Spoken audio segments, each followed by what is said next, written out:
Book of Second Kings, chapter 9. And Elisha the prophet called one of the children of the prophets and said unto him, Gird up thy loins, and take this box of oil in thine hand, and go to Ramoth Gilead. And when thou comest thither, look out there Jehu the son of Jehoshaphat the son of Nimshi, and go in and make him arise up from among his brethren, and carry him to an inner chamber. Then take the box of oil and pour it on his head, and say, Thus saith the Lord, I have anointed thee king over Israel. Then open the door and flee, and tarry not. So the young man, even the young man, the prophet, went to Ramoth Gilead. And when he came, behold, the captains of the host were sitting, and he said, I have an errand to thee, O captain. And Jehu said, Unto which of all us? And he said, To thee, O captain. And he arose and went into the house, and he poured the oil on his head, and said unto him, Thus saith the Lord God of Israel, I have anointed thee king over the people of the Lord, even over Israel. And thou shalt smite the house of Ahab thy master, that I may avenge the blood of my servants the prophets, and the blood of all the servants of the Lord, at the hand of Jezebel. For the whole house of Ahab shall perish, and I will cut off from Ahab him that pisseth against the wall, and him that is shut up and left in Israel. And I will make the house of Ahab like the house of Jeroboam the son of Nebat, and like the house of Baasha the son of Ahijah. And the dogs shall eat Jezebel in the portion of Jezreel, and there shall be none to bury her. And he opened the door and fled. Then Jehu came forth to the servants of his Lord, and one said unto him, Is all well? Wherefore came this mad fellow to thee? And he said unto him, Ye know the man and his communication. And they said, It is false. Tell us now. And he said, Thus and thus spake he to me, saying, Thus saith the Lord, I have anointed thee king over Israel. Then they hasted and took every man his garment, and put it under him on the top of the stairs, and blew with trumpets, saying, Jehu is king. So Jehu the son of Jehoshaphat, the son of Nimshi, conspired against Joram. Now Joram had kept Ramoth Gilead, he and all Israel, because of Hazael, king of Syria. But King Joram was returned to be healed in Jezreel of the wounds which the Syrians had given him when he fought with Hazael, king of Syria. And Jehu said, If it be your minds, then let none go forth nor escape out of the city to go to tell it in Jezreel. So Jehu rode in a chariot and went to Jezreel, for Joram lay there. And Ahaziah, king of Judah, was come down to see Joram. And there stood a watchman on the tower in Jezreel, and he spied the company of Jehu as he came, and said, I see a company. And Joram said, Take an horseman and send to meet them, and let him say, Is it peace?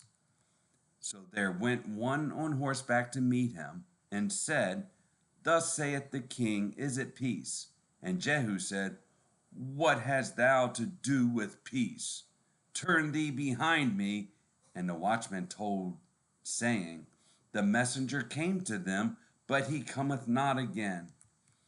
Then he sent out a second on horseback, which came to them, and said, Thus saith the king, Is it peace? And Jehu answered, What hast thou to do with peace? Turn thee behind me. And the watchman told, saying, He came even unto them, and cometh not again. and the driving is like the driving of Jehu, the son of Nimshi, for he driveth furiously. And Joram said, Make ready. And his chariot was made ready. And Joram, king of Israel, and Ahaziah, king of Judah, went out, each in his chariot. And they went out against Jehu, and met him in the portion of Naboth the Jezreelite.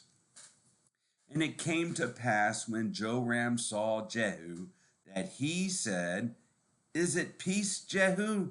And he answered, What peace, so long as the whoredoms of thy mother Jezebel and her witchcrafts are so many? And Joram turned his hands and fled, and said to Ahaziah, There is treachery, O Ahaziah. And Jehu drew a bow with his full strength, and smote Jehoram between his arms, and the arrow went out at his heart, and he sunk down in his chariot. Then said Jehu to Bidkar his captain, Take up and cast him in the portion of the field of Naboth the Jezreelite. For remember how that when I and thou rode together after Ahab his father, the Lord laid this burden upon him. Surely I have seen yesterday the blood of Naboth and the blood of his sons, saith the Lord, and I will requite thee in this plat, saith the Lord.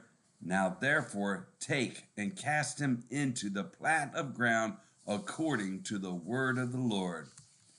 But when Ahaziah the king of Judah saw this, he fled by the way of the garden house, and Jehu followed after him, and said, Smite him also in the chariot. And they did so at the going up to Gur, which is by Ibleam, and he fled to Megiddo and died there. And his servants carried him in a chariot to Jerusalem, and buried him in his sepulchre with his fathers in the city of David.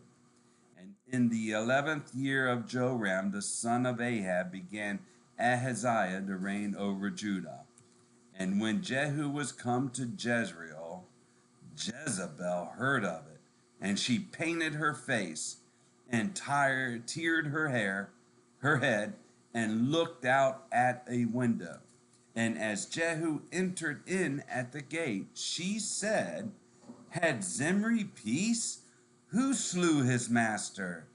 And he lifted up his face to the window and said, Who is on my side? Who? And there looked out to him 2 or 3 eunuchs. And he said, Throw her down. So they threw her down, and some of her blood was sprinkled on the wall and on the horses, and he trode her underfoot. And when he was come in, he did eat and drink, and said, Go, see now this cursed woman, and bury her, for she is a king's daughter. And they went to bury her, but they found no more of her than the skull, and the feet, and the palms of her hands. Wherefore they came again and told him, and he said, This is the word of the Lord which he spake by his servant Elijah the Tishbite, saying, In the portion of Jezreel shall dogs eat the flesh of Jezebel, and the carcass of Jezebel shall be as dung upon the face of the field in the portion of Jezreel, so that they shall not say, This is Jezebel. The book of 2 Kings, chapter 9.